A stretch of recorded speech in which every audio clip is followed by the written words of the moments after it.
Yo soy el doctor Román Bigliardi, jefe de la sección gastroenterología pediátrica del Hospital Posadas, y voy a hablar de constipación funcional. Constipación es el retardo o dificultad en la defecación capaz de causar malestar al paciente. Tiene disminución en la frecuencia de las deposiciones, menos de 2 por semana, aumento de la consistencia de las heces y molestia evacuatoria. Los expertos en trastornos funcionales digestivos están reuniéndose periódicamente con la idea de establecer normas para evitar estudios innecesarios y poder hacer un diagnóstico de trastornos funcionales solo con la clínica del paciente. Se reunieron por primera vez en Manning, en Alemania, en 1978, y después sucesivamente en Roma, dando lugar a los criterios de Roma 1, 2, 3, y actualmente los que están en vigencia son los criterios de Roma 4 desde el año 2016. Los criterios de Roma 4 para estreñimiento funcional son distintos si son en menores de 4 años o mayores o iguales a 4 años.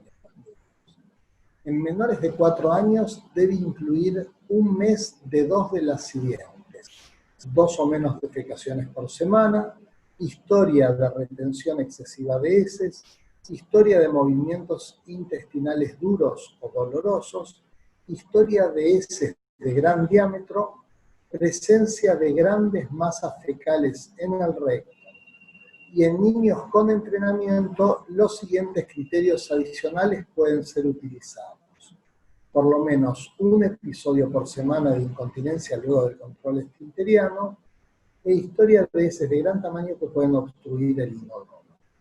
En niños mayores o iguales a 4 años, debe incluir 2 o más de los siguientes: al menos una vez por semana, durante un mes, sin criterios suficientes para diagnóstico de síndrome de intestino irritable; 2 o menos defecaciones en el baño por semana; por lo menos un episodio de incontinencia fecal por semana; historia de posturas retentivas o excesiva retención fecal voluntaria; historia de movimientos intestinales duros o dolorosos; presencia de grandes masas fecales en el recto; historia de heces de gran tamaño que pueden obstruir el inodoro; y después de una adecuada evaluación, los síntomas no pueden ser explicados totalmente por otra condición médica.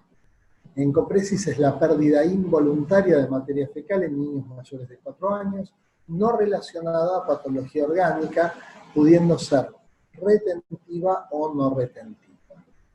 Hay 2 entidades que son el síndrome del bebé gruñón y la disquesia infantil, que tienen cosas en común, por lo cual voy a hablar de ambas juntas. Son bebés que tienen deposiciones que habitualmente son blandas, con esfuerzo y dolor que cede al defecar. El niño sabe aumentar la presión con el llanto, pero no coordina la relajación. Se da en lactantes de 1 a 10 meses, cede espontáneamente y hay que realizar un adecuado reaseguro familiar. La constipación funcional es originada por el acto retencionista voluntario de la materia fecal debido al dolor o miedo evacuatorio. Puede llevar a incontinencia fecal, a escurrimiento y repercusión en la calidad de vida. Como dice el doctor Eduardo Cueto Rúa, se podría hablar de constipación cultural y ambiental en lugar de funcional, ya que estos términos definen mejor las causas. La constipación funcional tiene un pico de incidencia entre los 2 y 3 años, la edad del control esfinteriano, y al ingreso escolar. El pronóstico es más favorable si el paciente es visto antes de los 2 años, y este es un detalle más que importante: el 95% o más de los constipados tienen causa funcional. Ante un paciente constipado sin signos de alarma, debo encararlo como un paciente funcional antes de meterlo en una batería de estudios. Una cosa importante: a veces en lactantes alimentados a pecho pueden tener deposiciones cada varios días, cada 5 días incluso, y aún más. uno lo que debe evaluar es que tenga un buen aumento de peso, que no presente otra sintomatología, que no tenga vómitos, gran distensión abdominal, nada más. Y en esos chicos que uno los va viendo en esos días, solo requieren un adecuado reaseguro familiar. Las células intersticiales de Cajal, las nombro porque son muy importantes, son el marcapaso del sistema nervioso entérico, la motilidad intestinal está dada por las células intersticiales de Cajal, y hay que tener en cuenta que hay casos en que la inmadurez de las mismas puede llegar a dar cuadros de constipación importantes, incluso a veces similares a la enfermedad de Hirschsprung, y en la medida en que vayan madurando los primeros días de vida, terminan con deposiciones normales. El cuadro de retención funcional fecal es muy importante, los síntomas comienzan luego del primer año de vida, hay pasaje de grandes masas fecales duras con intervalos de una semana o más. Desaparecen los síntomas luego del pasaje del bolo fecal. Al aumentar la acumulación fecal, adoptan posturas retentivas y presentan escurrimiento. Los síntomas clínicos de estos chicos, los síntomas y signos más frecuentes son el dolor abdominal, anorexia, irritabilidad, distensión abdominal. De acuerdo a la consistencia de las deposiciones pueden presentar sangrado anal, masas abdominales, escurrimiento, no siendo infrecuente que presenten infecciones urinarias asociadas. El hábito alimentario es el gran responsable de la constipación funcional y en menor medida factores constitucionales, hereditarios y psicológicos. Es muy importante en estos pacientes que tengan un adecuado abordaje. Hay que establecer una muy buena relación con el niño y su familia. El secreto del tratamiento adecuado está en una buena relación con el niño. Hay que establecer, como decía el doctor Ortiz, un contrato con el paciente y con la madre para que sepan que es algo que muchas veces viene en una constipación de larga data y no es algo que lo vamos a solucionar con un remedio en 2 días. El chico tiene que saber que así como estuvo mucho tiempo constipado, muchas veces va a tardar un buen tiempo en ir mejorando. Importantísimo un adecuado interrogatorio dirigido, eliminación de meconio, la lactancia, enfermedades asociadas como el hipotiroidismo, traumas psíquicos, tipo de alimentación del niño, el contenido de fibra en la dieta, ver que no tengo una ingesta de abundantes lácteos que constipan mucho, la presencia de escurrimiento y o hábitos retentivos, y para que el chico pueda establecer bien qué tipos de deposiciones tiene, y no diga solo normal, tenemos la escala de Bristol, que es muy clara para poder saber cómo es su caca. En cuanto al abordaje del paciente también, después de un adecuado interrogatorio, hay que hacer un examen físico completo. La inspección anal es fundamental, la inspección abdominal, la inspección de la región sacra. El tacto rectal no lo hacemos en las primeras consultas, en general, hay casos excepcionales, casos como el mielomeningocele o un malformado que tengo que ver cómo está el tono de ese ano, cómo es la contracción y todo como para saber bien dónde estamos parados, pero si no, no hacemos un tacto rectal de rutina.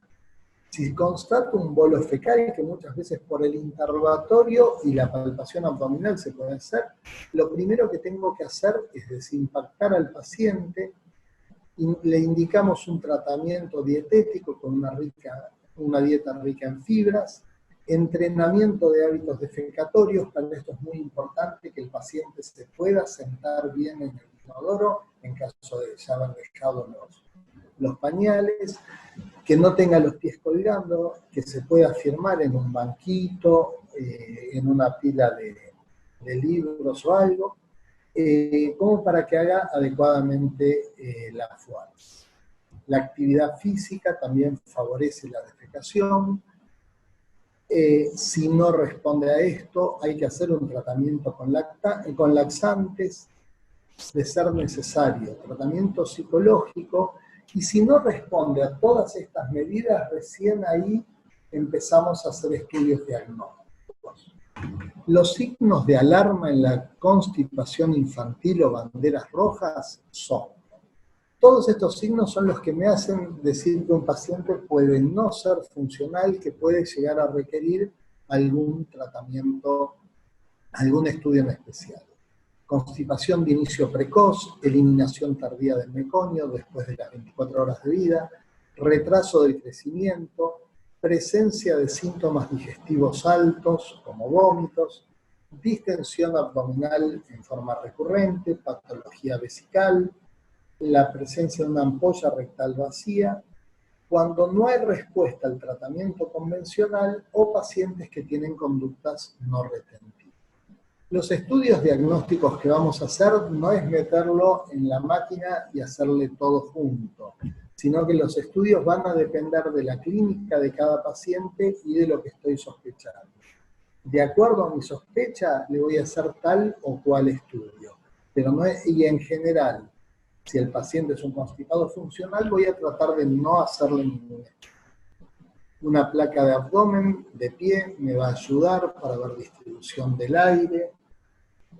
El colon por enema es útil para ver el tamaño del recto, del sigma y de todo el colon, y si hay presencia de una zona estrecha en pacientes con enfermedad de Hirschsprung, viene la zona estrecha, seguida por una zona de transición y después viene la dilatación. La zona de Hirschsprung es la zona estrecha, no la zona dilatada. La defecografía puede ser útil en algunos pacientes, pero es un método muy engorroso. El tiempo de tránsito intestinal, que le doy a ingerir los marcadores y voy viendo cada 2 días dónde se encuentran ubicadas, no es muy utilizado en pediatría. La biopsia rectal por succión para descartar enfermedad de Hirschsprung. Biopsias transmurales es un estudio que se hace en un paciente para descartar la pseudoobstrucción intestinal o determinar qué tipo de pseudoobstrucción tiene. No lo voy a hacer como método diagnóstico, no voy a abrir un paciente para esto, pero si un paciente con sospecha de pseudoobstrucción llega a tener una cirugía, ya sea por un cuadro oclusivo o necesita abrir el abdomen, voy a hacerle biopsias transmurales escalonadas. La manometría anorrectal es muy útil, me sirve para determinar primero la zona de alta presión, la presión del esfínter en reposo, a ver cómo está. Después le pido que contraiga al paciente, voy a ver la fuerza de contracción, el reflejo tusígeno del paciente y después le solicito que puje, donde se debe producir una relajación, ya que si presenta una contracción en vez de relajación sería un pujo paradojal y sería útil para el tratamiento con biofilm. La manometría anorrectal también me sirve para determinar la presencia del reflejo rectoanal inhibitorio. La ausencia del reflejo rectoanal inhibitorio, salvo en un paciente malformado o con otra condición, es diagnóstica de enfermedad de Hirschsprung.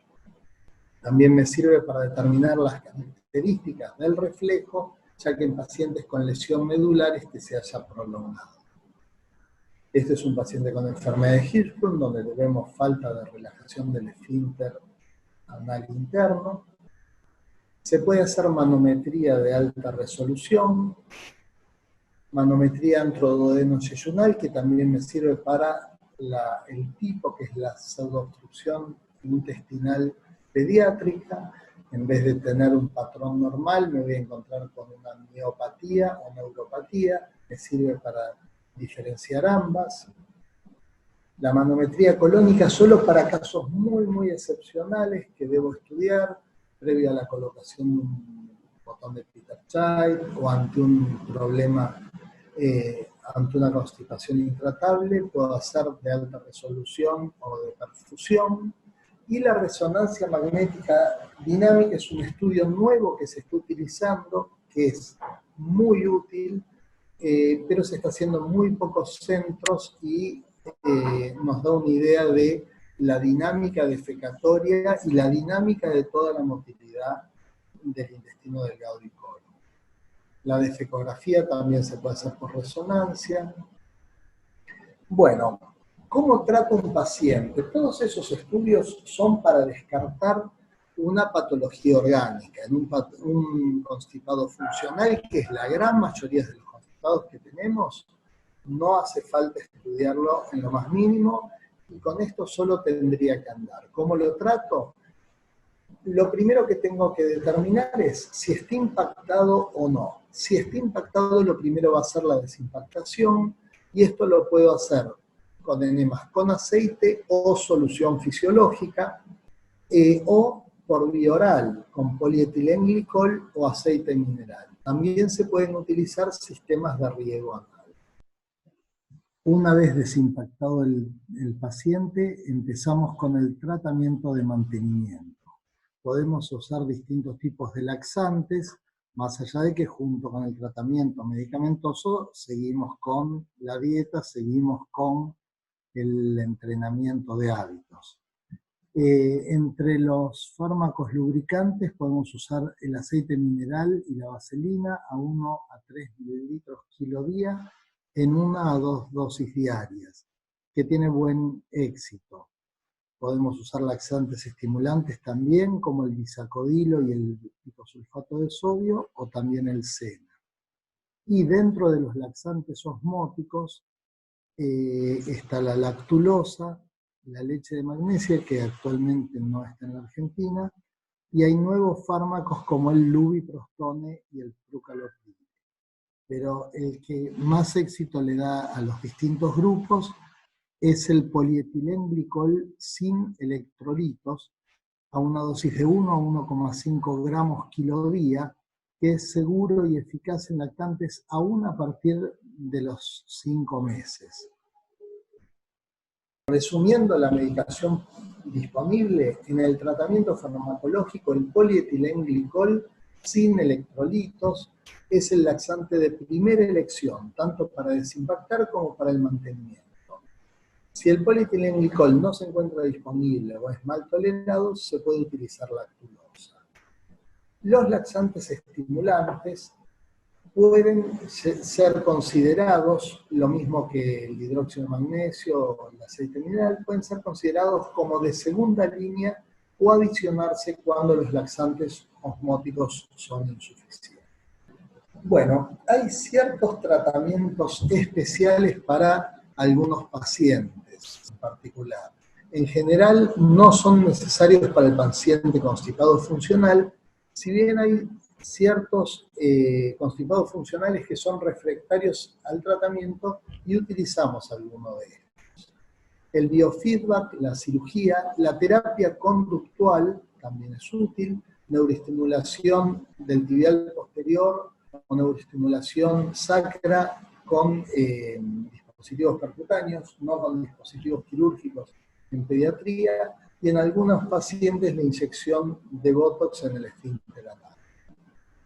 En el biofeedback, el paciente se le coloca un sensor a nivel del esfínter anal externo y el paciente aprende a contraer y a relajar. Al lograr la contracción, la pelotita sube, al relajar la pelotita baja. Los pacientes en general se enganchan mucho con este tipo de tratamiento. En varias sesiones logramos mucho. El biofeedback nos ha resultado mucho más útil en pacientes con una patología orgánica, como mielo o como malformados anorrectales, que en los constipados funcionales. Cuando hablamos que le hacemos hábitos defecatorios, estamos hablando de sentar al paciente después del almuerzo y cena, 15 minutos a hacer fuerza. Y muchas veces estos niños no aprendieron a hacer la fuerza adecuadamente. Hacen pujos paradojales, entonces al hacer fuerza cierran el esfínter anal. Lo que les hacemos es enseñar a respirar, que metan el aire en el pulmón, de ahí vaya al abdomen para hacer un valsalva sostenido y que se produzca la relajación anal. Esto muchas veces combinado con el biofeedback logra que el chico entienda cómo hacer la fuerza y sea la solución de su problema. La neuroestimulación del tibial posterior, no tenemos experiencia en esto, sí tenemos experiencia en neuroestimulación sacra, que lo hacemos conjuntamente con kinesiología, se le coloca sensores en la piel, apoyados en la piel, en la región sacra, no es el dispositivo quirúrgico, y estamos haciendo nuestras primeras armas en estas y ya tenemos un par de pacientes con resultados más que prometedores. Tratamiento quirúrgico a un constipado funcional tratamos de no operarlo. Si falla el tratamiento convencional, es importante una evaluación por un motiliólogo, por un especialista en motilidad, para hacer los estudios específicos. Y en casos muy excepcionales, se le puede colocar al paciente un botón de secostomía o una apendicostomía para realizar enemas anterógrados. Como conclusión, podemos decir que el primer diagnóstico a considerar ante un paciente con constipación crónica es la patología funcional, lejos. Pocos casos hay de patología orgánica. Y con un interrogatorio y un examen físico adecuados, vamos a lograr evitar estudios engorrosos e innecesarios. Muchas gracias.